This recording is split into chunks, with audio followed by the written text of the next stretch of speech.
Okay, so we'll just kick it off, yeah? Thank you and good morning, everyone. Thank you for showing up for this week's edition of Training Tuesdays. And today we'll be talking about something very trivial to our businesses, our brands, and how we market our brands, yeah? And with us today are the gurus that we have in the room in the branding industry and as well as in the digital marketing industry. And to start off, I'm going to start with Mr. Samuel Gitau. We've all been able to see his work. We've all been able to see a sample of his work. He's the one who designs our great posters that we use every week. And Mr. Samuel Gitau is a design and branding professional with close to 10 years experience. And he's passionate about working with businesses and organizations to unlock and amplify the potential of their brands. He has worked with a wide range of brands, spanning different sizes and market sectors from manufacturing, trade, real estate, insurance, energy, and aviation. He is the founder and director at Brand Extreme, which is a professional full services branding company that has a vast experience working with local, multinational, and global brands. Some of the clients he has served include British Airways, DHL, Agricole, African Trade Insurance Agency, Fairtrade Africa, and Bata, among others. And over the past 4 years, he has been actively doing branding and design. He holds a computer science degree from Kenyatta University, and as well as an entrepreneurship certificate from Synapis, which is a business academy here in Kenya. And he was also a Synapis business plan competition finalist, after which he proceeded to fast track to the fellowship.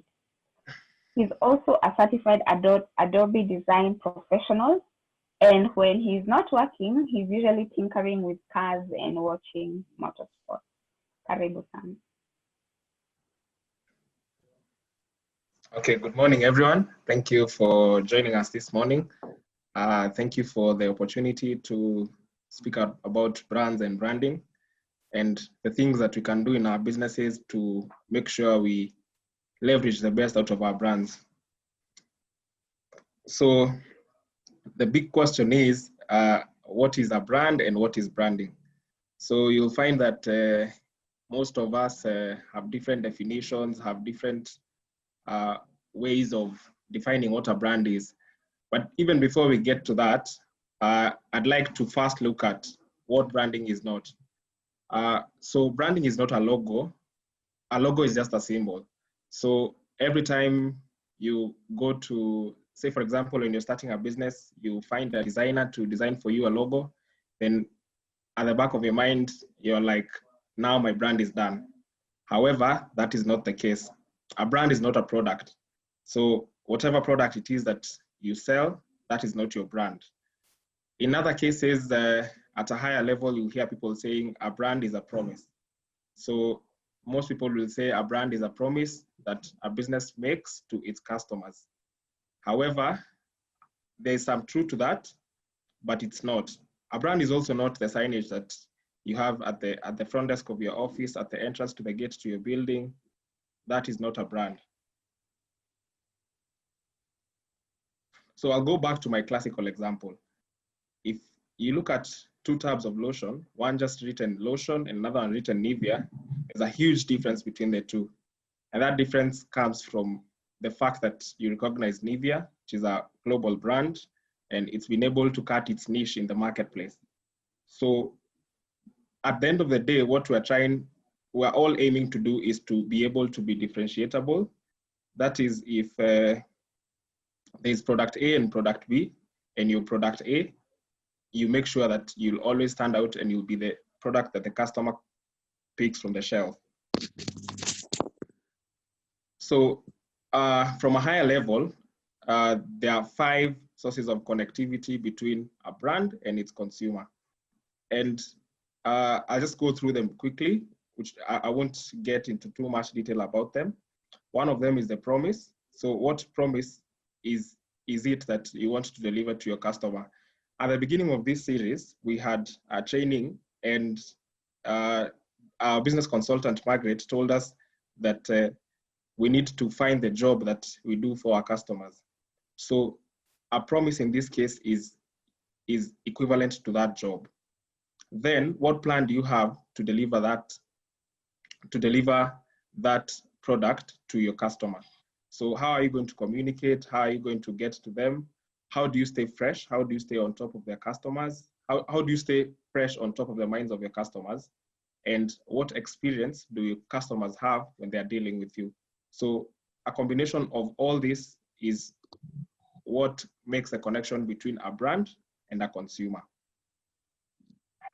And all this should revolve around a customer. So we should all start building our businesses from a customer point of view. So, and the things that we're supposed to be talking about to a customer, they are the rational drivers, that is the functional bit, why they buy your product, why they come to get your service. And the emotional drivers, these are the things that make them want to buy from you. So once we've answered these questions, we can now start building the foundations for our brand.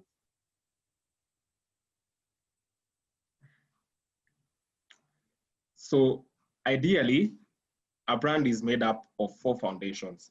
And number 1 is brand positioning. This is the place we occupy in our customers' minds. As an easier description, this is the niche that we've cut for ourselves in the marketplace. Number 2 is identity. This is how we look, popularly known as a logo, but there's much more to that. Number 3 is the principles. That is more popularly known as values. What do we stand for? What is it that drives us to do what we do? And number 4 is behavior. So how do we behave to make sure that we live by the values that we stand by? So a combination of all these factors, these are the foundations that build a brand. And this is what we feed into our marketing.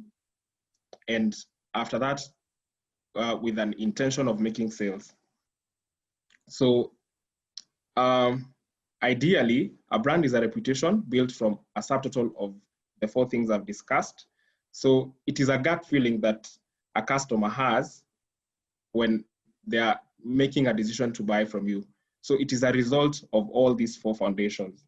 And I'll just briefly get into the 4 of them a bit later. But before that, there are some important questions we need to ask ourselves about our brands and our businesses.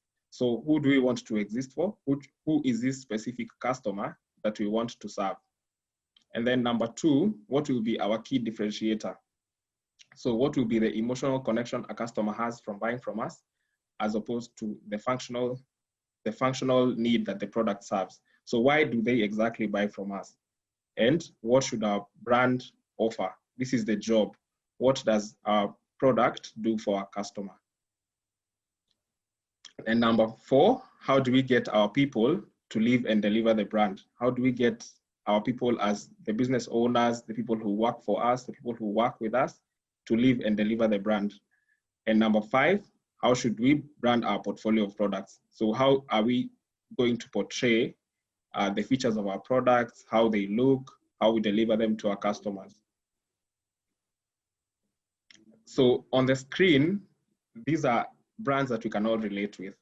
There's something that we like about them. There's something we know about them. We see them each and every time. I'm sure when you're trying to get somewhere, you'll see a Safaricom billboard. If you go to a remote, you'll see a Coca-Cola kiosk. We're all in BNI. We know Triad Architects. We know they've been there for a long time. There's Heritage. We all know Samsung and the rest. So I'll start with the first foundation, which is brand positioning. So what place does your product or your brand occupy in the mind of a customer? So what niche have you cut? So which is this specific group of people that you're serving, and which is one thing that you do very, very well? And the thing is, the bigger the market you are in, the more important it is for you to specialize. I'll give an example with Pristine. The laundry marketplace is very huge, from the ladies who clean clothes in people's houses, the people with washing machines, there are the dry cleaners, the hotels that have laundry options in their premises. But if we are to look at what Pristine has done, Pristine is an outsourcing option for small hotels and serviced apartments.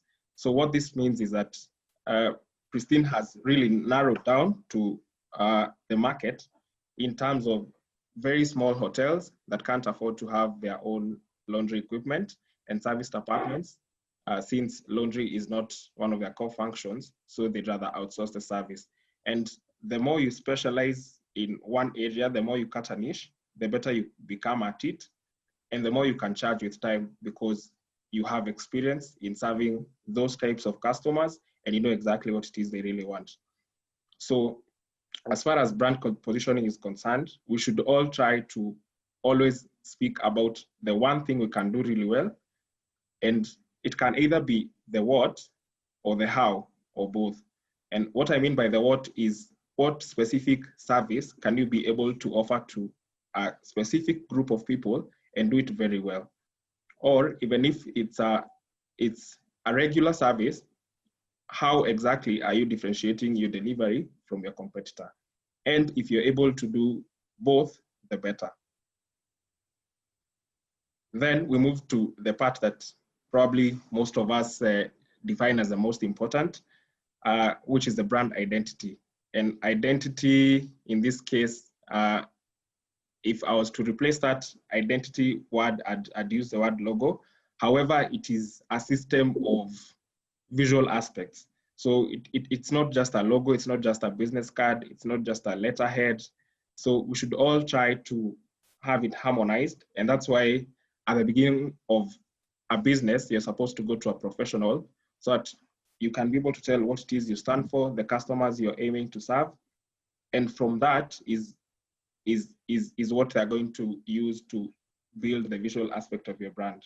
So if I may break it down to things that we can actually see and implement, to the very least, you should make sure your logo is in place. You should make sure your stationery is in place. And by stationery, I mean your letterheads, your invoices, and other transactional documents. Number 3, you should make sure your marketing collateral is well done, is relatable. So that when one person sees a business card and then next time they see your ad on Facebook, they can be able to relate the two. There's no huge disparity that it's not relatable. So the advantage of branding, as much as some people, especially in some sectors of the economy, they think that since they are not necessarily B2C type of businesses, they do not really need to brand their businesses. But the better your brand looks, the more likely that a potential customer will want to buy from you. It's the same way that men will more likely want to go out with a good-looking woman. And number 3, these are principles, so popularly known as values. So what do we stand for? So it is important as business owners to know exactly why we're doing the thing that we do. So you'll find that most of us will, when we're coming up with a company profile, write that we want to stand for integrity, honesty, accountability, innovation. But however, as much as all these things are important for our businesses, we should make sure that we really know the ones that really define us. I'll give an example of Tiger Woods. Almost 10 years ago, he was a brand ambassador for Nike and a business called Accenture. So at some point, he had a scandal with his marital affair. And these two businesses, having Tiger Woods as their brand ambassador, Accenture dropped him because for them, trust was a really big deal. Being business consultants, it was very important for them to be trusted by their customers. It's not that Nike don't want to be trusted by their customers, but for their product to sell, it doesn't really need to cut the trust bit as much as it's important for them. Another example, for example, in BNI, for those of us who've done one-to-one with Saramboya, she'll tell you that one of the things that drive her in her business is her passion for sustainability. So would imagine that everybody working for Aspectus would know that we're passionate about renewable energy, we're passionate about sustainability, and this is the big idea behind our business. This is what drives us every day. So even when we do not have a check to cut from our customers, we know that we have a bigger goal, which is to drive sustainability. And number 4 is behavior. So after we have defined the things that we stand for, what things do we do to live those values? So this is the behavior. So in our businesses, we want to tell our members of staff that we stand for integrity, we stand for accountability, but what exact actions are they supposed to do to make sure they live by those? So what culture are we building in our businesses? And if I'm to give an example of a sector in the economy, which is the matatu industry, we all know what culture is built around that group of people. So we should all try to ingrain a culture that lives by our values and really define to the action that can be done every day, what we and our people need to do to live by the values that we want to stand for. So after all this is said and done, how do we measure success for our brands? So how do we measure that our branding efforts have been successful? How do we measure if our brand is reputable? How do we measure if our brand is liked by our customers? So there are four levels in the brand ladder. And number 1 is satisfaction. However, this is the lowest form of it. This means that the product or service just did what it was supposed to do. It was just an okay experience. For example, if you go to a gas station, you ask for a full tank of gas, and they give you a full tank of gas, you pay and go. They did not try to ask you whether your car is fine. They did not try to check your tire pressure. They did not try to check your windshield washer. So you were just a satisfied customer, but you really do not have a reason to come back. The next level is delight. So delight is the point at which people start liking the experience, that they can share it with their peers.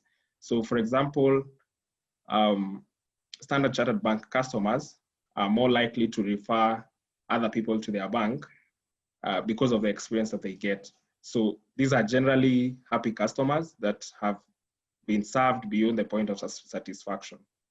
The third level, which is where we should all aim to be, is engagement.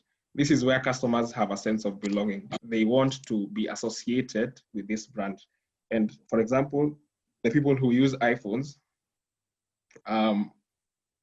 take that even as a sense of pride. Same thing with Mercedes-Benz.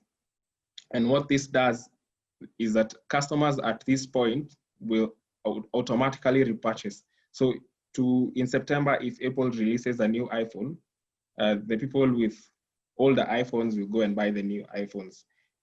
And the same thing with Mercedes-Benz. In developed markets, you'll find people taking back their old cars and upgrading to new ones. And then there's emotional attachment and sense of belonging. So this is the sweet spot for any brand, because at this point, customers are talking about you, they are sharing their experiences, they want to buy, they're asking you when the next product is coming out. They are really happy about the experience that they've been getting. Then at the very top, we have empowerment. This is the point where customers don't imagine their lives without you. So an example of such a product at such a place is M-Pesa. We all can't imagine our lives without M-Pesa. So every time, every day, I'm sure some people in a group have already done an M-Pesa transaction today, and the day almost just started. So these are the four levels in a brand ladder that we should all try to evaluate to see what exact position our brand is at. So, and every time you have a new customer, they will start at satisfaction at the very least, and they will move their way up depending on how well you serve them. So we should all try to be lovable, and this is we make sure we speak to the hearts of our customers, the minds of our customers, so that they can be able to open to us their wallets. So, and the way this is delivered by a brand experience. So what culture do we have as a business that touches that at the point at which a customer interacts with us? So if we have a smiling culture in our business and customers feel welcome every time they come, it will be a better experience for them. If the product is serving their needs without any problems, if the service is nice, they'll always want to come back. So if I am to summarize, branding is getting more customers to buy more products and or services for more years at a higher price. So what this means is that as they go up the brand ladder, they are willing to buy more products and they are willing to pay more for them. So as an example, if tomorrow M-Pesa raises their fees, well, we'll just complain probably for 2 days, but we'll keep using the product. If Apple produces an iPhone for $2,000, we will all say it's expensive, but at the end of the day, we'll find ourselves buying. So that means that as much as it's a $1 trillion business, they've been able to really work on their brand, and they are able to deliver the promise, and they are able to lock in their customers. And these customers have formed a tribe around the brand. So this is the sweet spot that we should all aim to take our brands to.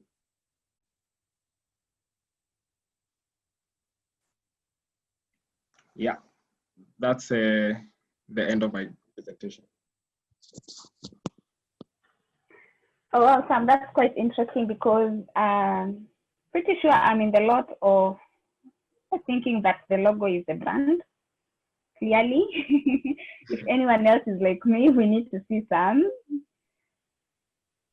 So before we move on to the Q&A, we'd like to hear from Bernard Mburu.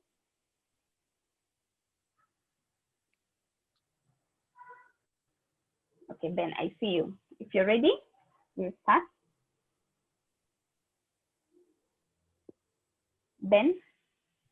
Yes, I'm ready. All right.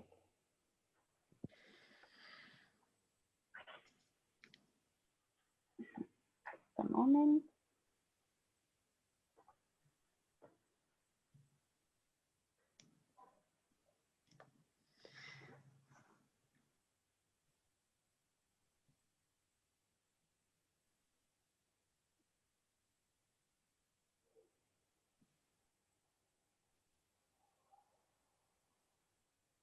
All right, there we are. So Ben Mburu is a seasoned digital marketing expert, and he has over 8 years experience in the digital marketing market.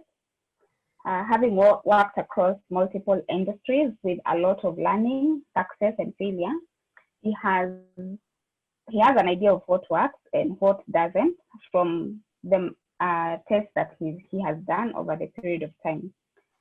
Coming from an IT background, his passion is to see how to use technology to market services, products, and brands on the internet. So, karibu Sam. Ben, sorry. Hi, good morning. Thank you, Susan. Let me share my screen. Yes.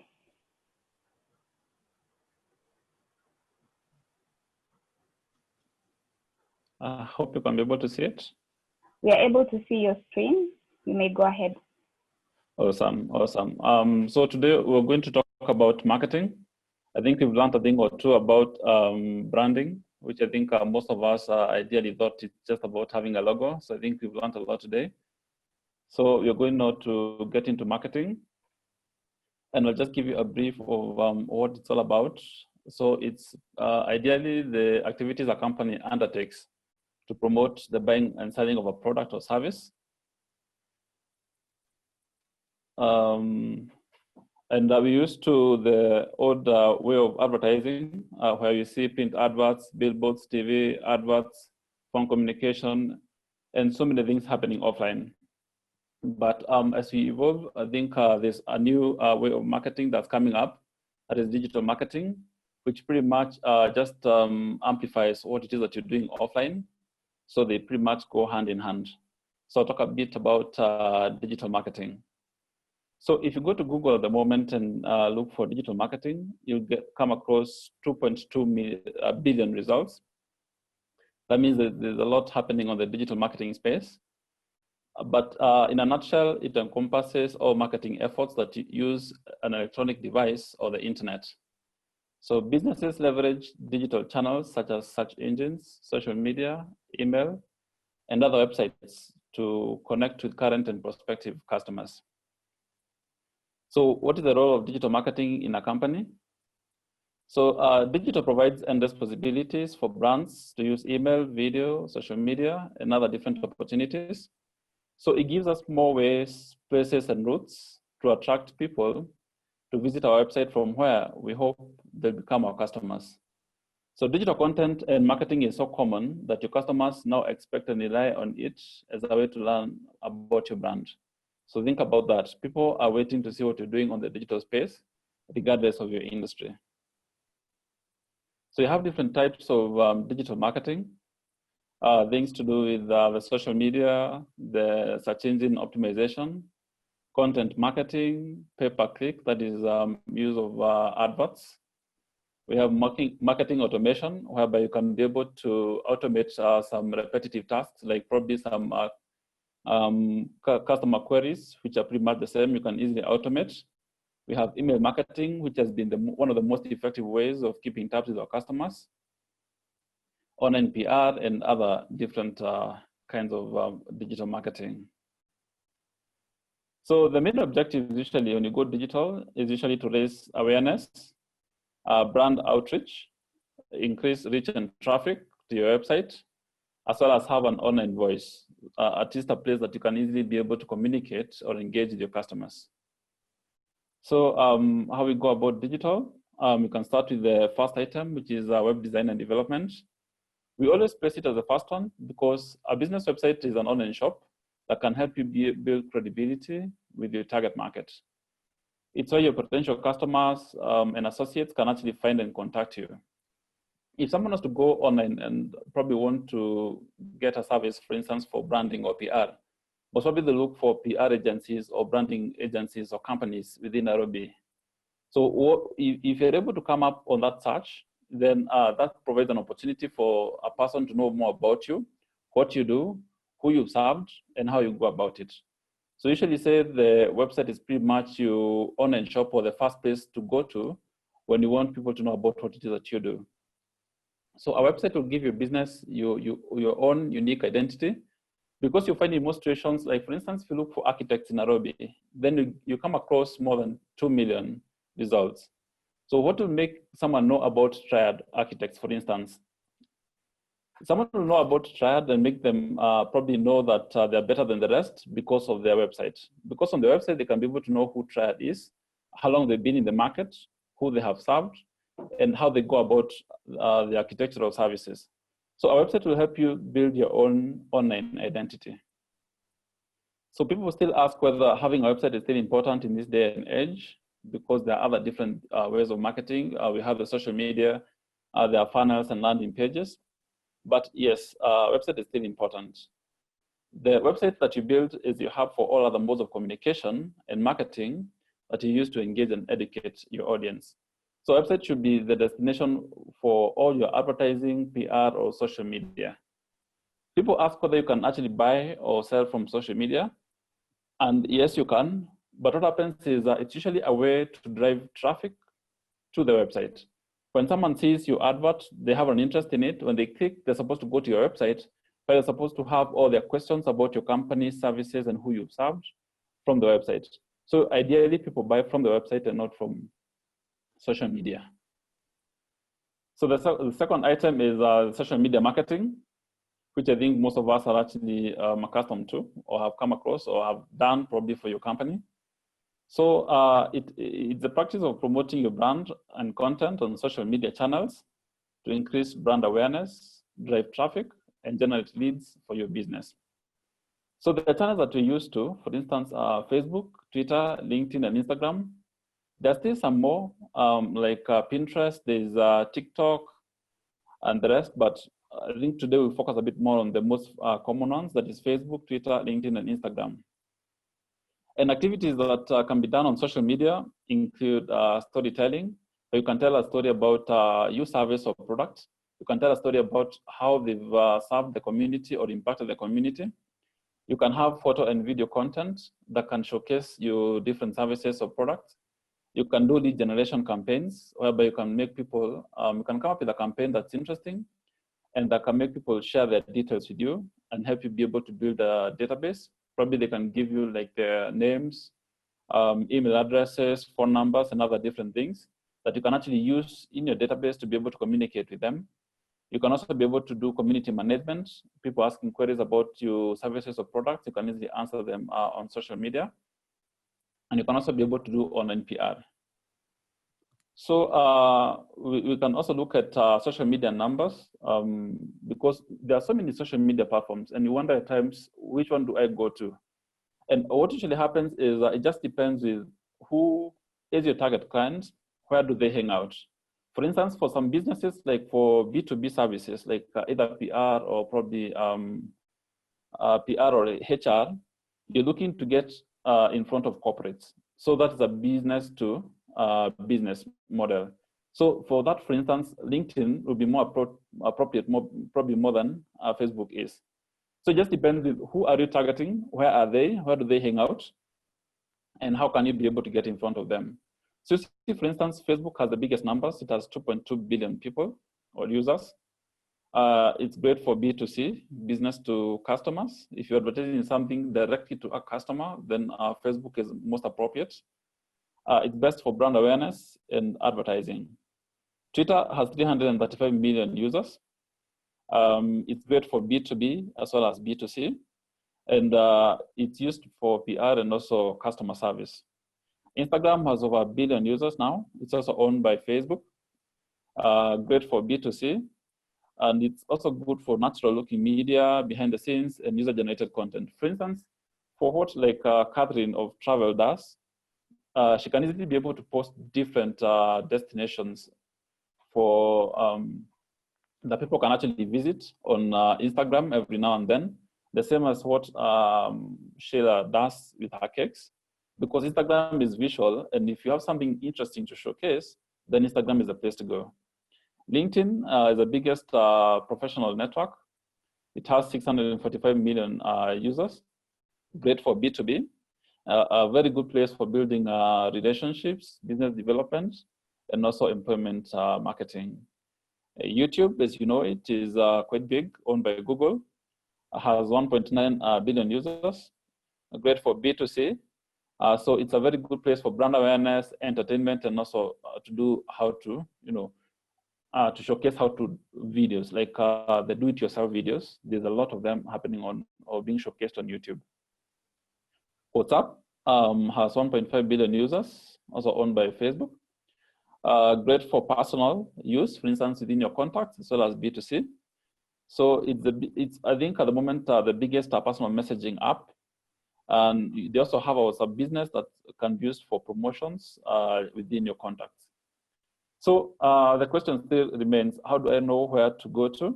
So the answer is simple. Who do you serve? Where do they hang out? When you find out where they hang out, then you can easily get in front of them by using that specific channel. So you don't even have to use all of them. You just find out which is most impactful for your business. So the next item we go to is search engine optimization. And did you know that Google accounts for nearly 90% of searches online? Someone searching for something most probably is just searching on Google. And that's not just in Kenya, it's actually global. Bing from Microsoft has also tried their best, but they have not really been able to compete a lot with Google. So it's necessary, at least when you have a business, to make sure at least it's showcased on Google And one of the best ways to reach new customers is to make sure that your site is appearing when your customers are searching for answers to your problems, their problems or questions. When I look, for instance, for architects in Nairobi, I ideally see we have like 2.1 million results. What will make me come to your website is what you've done in terms of optimizing your website to make it easy for someone to find you. Which is why, for instance, you can easily find Triad easier. And someone can easily give business to Triad because they're easy to find on Google, other than another architectural firm that's probably on page 2, 5, or 10, because people never go to those other different pages when they're looking for a service. So it's important to optimize your website. Yeah. Ben, I'm going to cut you short for a while now that you're using Julius and Triad Architects as an example. Yes. Before you go on, Julius Yes. is asking, what is B2C, B2B? So that he may Okay, also understand better. Okay. B2B is a business-to-business model, whereby you have a service that you are serving other businesses too. For instance, the way Julius will be in their company, for instance, they'll be targeting to reach other businesses. So in their model of business, they're not targeting, for instance, a lot of probably customers directly, whereby like the individual homeowners. They're targeting more of other corporates that want to probably build or develop properties. On the other hand, for B2C, it's whereby, for instance, the way someone like Sheila, who does cakes, would be interested in marketing her services, and she wants to sell her services or her cakes to customers directly. So that is the difference between the B2B and the B2C. You're selling to a company, or are you selling to a company, or are you selling to an individual? Okay, great. Thank you. Awesome, awesome. So the next one is PPC, pay-per-click. Pay-per-click stands for, PPC stands for pay-per-click, which is a model of internet marketing in which advertisers pay a fee each time one of the ads is clicked. So it's essentially buying traffic. The way you can place an advert in front of a platform, the platform can be Facebook, it can be Google, it can be Instagram, whereby when someone looks or sees your advert, then they're able to click on it, and then it goes directly to your website. So what happens is the model allows you to only pay for what you pretty much consume, or pay for what your customers click on. So it's very different from the way you used to billboards, whereby when you just place a billboard, you just pay if it's 100,000 shillings every month. Pay-per-click is whereby you place an advert on a platform like Google, but you only pay for it when someone clicks on it, which is a very, very good model of advertising, because you're paying and you're getting when you get results for your advertising. So it can be on Facebook, Instagram, Google, LinkedIn, or Twitter. And I'll give you an example of the same. This is a Google advert, whereby Google usually uses two ways of advertising. One is what we call search, where someone goes to Google and search for something. For instance, you can see here real estate farms in Nairobi or in Kenya. And then from the search results, then you see the first company is Optiven. So this is an advert. And the way you realize it's an advert, it's actually written ad at the beginning, AD at the beginning. And it has their information, their website, their phone number, and the link to their website. So when someone clicks on this, it goes to Optiven's website. So that's one of the ways that we advertise on Google. The other way is what you call the display adverts. Display is whereby you place an advert on a top website, for instance, the Daily Nation, one of the most visited websites, and then you place it somewhere that people can actually be able to see and click on it. And in most situations, when you go directly to Daily Nation, to be expensive, to just have a banner ad. So you can use Google to be able to place your advert on probably the top 10 websites in Kenya. So when someone comes and sees, for instance, these adverts and they have an interest, they click, and then it goes to your website. So one is when people are searching, when they have a need. The other one is when they're just doing their business and then they come across your advert. So that's a Google advert. The second one is a Facebook advert. I think Alex knows about this one. That appears on your Facebook newsfeed. This is called the newsfeed advert. It's usually quite big. It will have an image. It will have a description. It will have a link. When you click on it, it will go directly to that website. Alternatively, it will actually have a different call to action. Like someone can either book now, shop now, or whatever it is that the customer or the company wants to make the customer do. We also have another one called the right column advert that we most often see when you go to Facebook on our newsfeed. The other one is a LinkedIn advert. I know most have not come across the LinkedIn adverts, but just on your LinkedIn, and you go to your home and you're just browsing the different stuff on the newsfeed, you come across an advert that's written promoted here. So as long as it's written promoted, it's an advert. And they also have the right column advert where when you click, it just goes to their website. So those are the different kinds of adverts that you can actually place on the platforms using PPC, which is a very, very good way of buying traffic. If you need to buy as much traffic as possible, this is one of the best ways you can actually get good results in a very, very short period. So from there, you can look at the digital process where you can plan your strategy. Because in most situations, you find most people have a website, most people have the social media channels, but they do not do so much with them. Or probably they just post, but they don't have any strategy. And at the end of the day, what happens is you end up not getting business from it because you do not really know what you're doing, because you're just there. So when you're starting your digital marketing strategy, you're supposed to make it as simple as starting with why you want to do it, deciding what you want to do, how you're going to do it, what you expect to happen, and when and how you measure your results. So we have some steps for setting up the strategy. One of them is having a measurable goal, because really understanding the goal you're trying to hit is the first step to reaching it. And I give, here I have an example of a company like Momo Photography. Probably they can actually say that they want to make 100%, to make sure 100% of their customers, their current customers, know that they offer product video services. So they run an email and social media promotion to share this message for 2 months. After 2 months from the start of the promotion, they want to at least have one video job from 15% of their current customers. So where this will actually be very, very effective is because they're very, very specific. They want to reach their current customers. They want to show them the different services that they offer. And they even have a time period of 2 months, after which now they're supposed to have at least one video job from 15% of their customers. So it's good to have a measurable goal, not just do things without probably being able to measure them. Second thing is knowing your audience. Get to know who your audience is. If you don't understand enough about them, then most probably you struggle in reaching them. So for instance, from our side, what to do is we make what we call buyer personas, which are fictionalized general descriptions of key customer groups. And I can actually give an example here. For instance, in terms of doing the audience, we usually segment the market to probably 2 or 3 different groups. Whereby, for instance, if I may give an example of Sarah Mbwaya. Sarah, for instance, from a one-to-one, I came to find out that she has around 3 audiences she tries to reach. One of them is homeowners who have a backyard that they want to lit with solar. The second one could be developers who probably are building like 20 to 30 houses and they want to use solar to save on energy.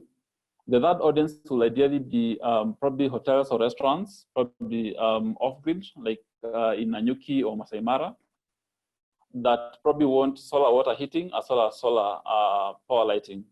So those are 3 different segments. So in her communication, in terms of the content, she's not just supposed to just go blindly putting information, but she can easily be able to create information around those different segments or those different buyer personas. So what a homeowner would want will probably be different from probably what a hotelier or a restaurant or even a developer will be looking for. And I can also give another example, for instance, for a person like Momo. Momo, I think I'll use you a lot today. I'll make you famous today. So Momo, for instance, would have like 3 different segments. One segment would ideally be, for instance, a person who's running an e-commerce shop that wants to have a brand, a product shoot for their products to showcase like on their website. A second person would also be like a developer who's developing many houses and wants to do photography or videography or even a virtual tour for their property. A third person would ideally be like a luxury wedding person, a couple that's about to do a wedding. Probably they have a budget of over $1 million, and they probably want to have the best in terms of photography and videography. So those are 3 segments of the market that Momo would actually be trying to attract. So in his communication, he has to be very, very keen on what to point out that will actually attract the luxury wedding, also be able to attract the developer as well as the e-commerce shop owner. So it's good to know your audience and also create content around those specific audiences. So the next thing is knowing your brand, just like Sam was taking us through, brand positioning, brand identity, because there's a reason that people buy from you and not your competitors. It's good to find out what the reason is and be very, very keen on it. And I think Sam can actually help so much on that. The other one is watching your competition. So you have competition of people probably who are selling the same things that you're selling, people who are indirect competitors. Probably they don't sell what you sell, but they target the same people. And also others who are like comparators, who probably might have a similar look and feel like your brand, but probably they sell something a bit different. So it's good to know who your competition is, and also get inspired by your competitors' wins and use those differences to highlight what's unique about what you're offering. Because in most situations, a competitor will help you be able to find out even more about your market. If, for instance, you're following your competitors and you see a post and it looks good and it gets a lot of likes and shares, that's a good post. That's something that you can actually emulate and also do for your business. If they, for instance, do something and they get probably a lot of backlash online, people are complaining about probably the services or products or about what they posted, that's something to keep away from. So it's good to just keep tabs with your competition and know what they're doing. And that actually helps you a lot in terms of knowing what you can actually do for your market. Then the last one is getting ready to measure. We said that what doesn't get measured doesn't get improved. So having brilliant ideas of how you drive traffic, build brand awareness, and grow your customer base, it's just the beginning. It's crucial that you know how to track progress. And here, for instance, there's an example. For instance, if you post a new blog post and also include a video on the blog post, then these are things to look out for, or the metrics to measure. How many views did you get? How many views did the video actually get? How much engagement did you get on the video, like likes, shares, comments? How many clicks did you get on your call to action? How many leads did you get? Can you did you get an increase in leads for the post versus what you got for the video? So it's good to at least be able to measure, and digital always provides you a way that you can be able to measure each and every coin. If you give me 10,000 shillings to market for you, I should be accountable for how many people was I able to reach, how many engaged the content, and also how many probably became customers or bought directly from you. So it's good to measure your metrics, to pick your metrics that will provide the best insight as to whether or not you hit your goal. So that is it in terms of digital, in terms of the platforms to focus on, and also in terms of the ways or steps that you can actually use to be able to get ahead in terms of digital. Thank you. Okay, great, Ben. We've learned a lot away from what we believe branding and marketing to be. And we have a question from Julius. And the Q&A is open to both you, Ben, and Sam. So Julius is asking, how long does it take to build brand satisfaction and brand loyalty? And how do you build this into your business cycle, production time, and product launch, etc.?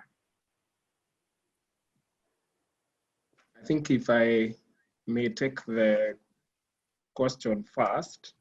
Yes. How do you build brand satisfaction and loyalty? I think first things first, the basic thing is to make sure that each and every customer that you serve is served right, you deliver on time, you basically deliver the promise. And while you're doing it, make sure you're behaving the way you want to behave according to the things that you stand for. So if this customer is satisfied, and also at the end of the process, we should all try to get feedback from our customers. That's why you'll find that at the end of a customer service call, they'll ask you to give them feedback. So when you get feedback, you're able to improve your process, because we imagine that everything went well, but we should all make sure that we should all do things from the other side of the desk. What that means is that what does the customer that you're serving see from their point of view? Then how do you build this into your business cycle, production time, product launch? I think at the beginning, once we have defined the customer, we have made a product for them, we have defined the things that we stand for and by, you now ingrain this into the normal business process. So if, say, for example, we are an architect and time is a sensitive issue for our customers, and timeliness is one of the principles we live by. In terms of behavior, this should mean that all our members of staff should always make sure that they are punctual in the office to make sure they get the best out of their day. If it means that we'll have to spend more time in the office to make sure we deliver on time, let us make sure that we make this sacrifice, because the goal is to satisfy our customer. In as much as probably if you delay a project that has been going on for 6 months by a day might not be a big deal, let us make sure that we deliver it a day before, since at the end of the day, one of the things we stand for is timeliness. If, for example, accountability from my accountant is one of the things that we go by, let us make sure that we are always accountable. And at the end of the day, if we ingrain this into the really small things that we do every day, our customers will be satisfied, and that will make them loyal. Mm-hmm. Thank you, Sam. So, Julius, I'd like to quote something that I've heard you say a few times. Julius says, "You are as good as your last job."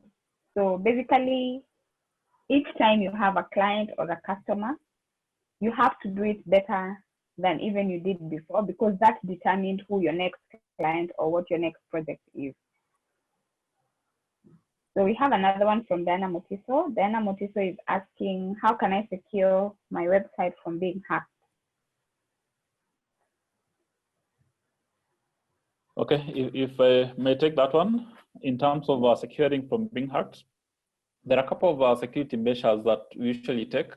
And for instance, a basic one would be like having what we call a plugin, which is an add-on that you add to the website for increased security. That usually helps in terms of making sure that people do not try to log in, because one of the easiest ways to pretty much hack is to either gain access to the logins or be able to penetrate the website. So there are plugins that you can be able to use. For instance, there's one that is called WordFence, if it's a WordPress website, for instance. And what it does is it just makes sure that someone doesn't probably try to log in a couple of times. If they do, the IP can easily be blocked. And you can also be able to create a secure way of being able to log in. It also keeps on doing scanning. It scans your website, it scans your website files, it scans your emails. So wherever the vulnerability might come from, it's able to safeguard you. But one of the other ways that we also try to do is also having what you call an SSL certificate, a security certificate that usually is provided by the hosting company. You just pay something extra, and what it does is it just tries to keep your files in place, just make sure that it's not easy to penetrate the website. So that's usually one of the basic things that we can do to protect. And a final one that is also key is also to back up your website files, because in most situations something can happen, and then at the end of the day you find that your website is not opening. It's probably the files have been corrupted. So the best way is every now and then, when you can, back up your files or ask your hosting company to be doing that every now and then, so that you have a point to go back to just in case the worst happens. Mm-hmm. Thank you, Ben. Now, Tom Oshuku is saying he's noticed that people invest in promoting company brands, but don't work on promoting their own personal brands. Is personal branding vital in today's world? If I may take that one, I'll look at it in two ways. Personal branding is where you promote yourself as a brand. And this means that you are the thing that you're promoting is yourself. So you're trying to sell to your people the attributes, the reason why they should buy from you. So from a business point of view, it is important for people to know the person behind the brand. And this is because that is one of the reasons why people use influencer marketers. This is because these influencers have a reputation, which means that if they are talking about their product, they can be trusted. So building a personal brand, for example, let me give you an example. If someone like,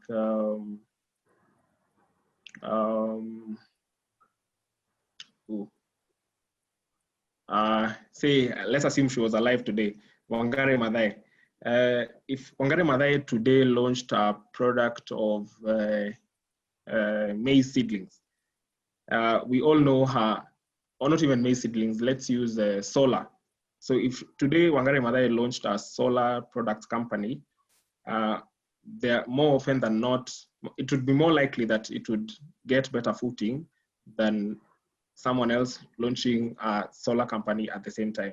This is because there's some relatable attributes associated with her as far as conservation and sustainability are concerned, and these two align.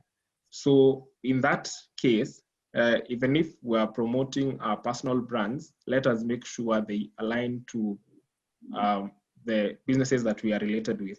So let's not be preaching water and taking wine. So it is good to promote the personal brand, but make sure it's relatable to the business that we want to be known for.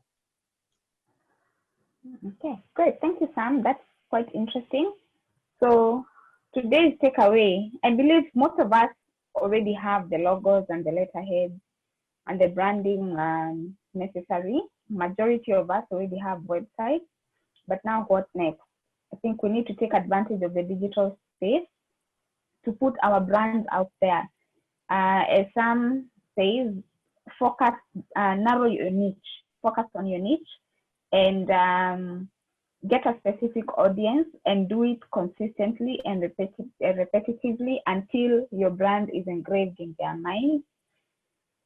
Know your customer, know who they are, know what service they require from you, and most importantly, ask for feedback after every job is done. So that's the only way you're able to grow and move forward.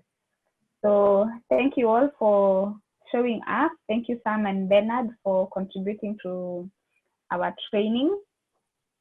And as usual, credits go to Sam.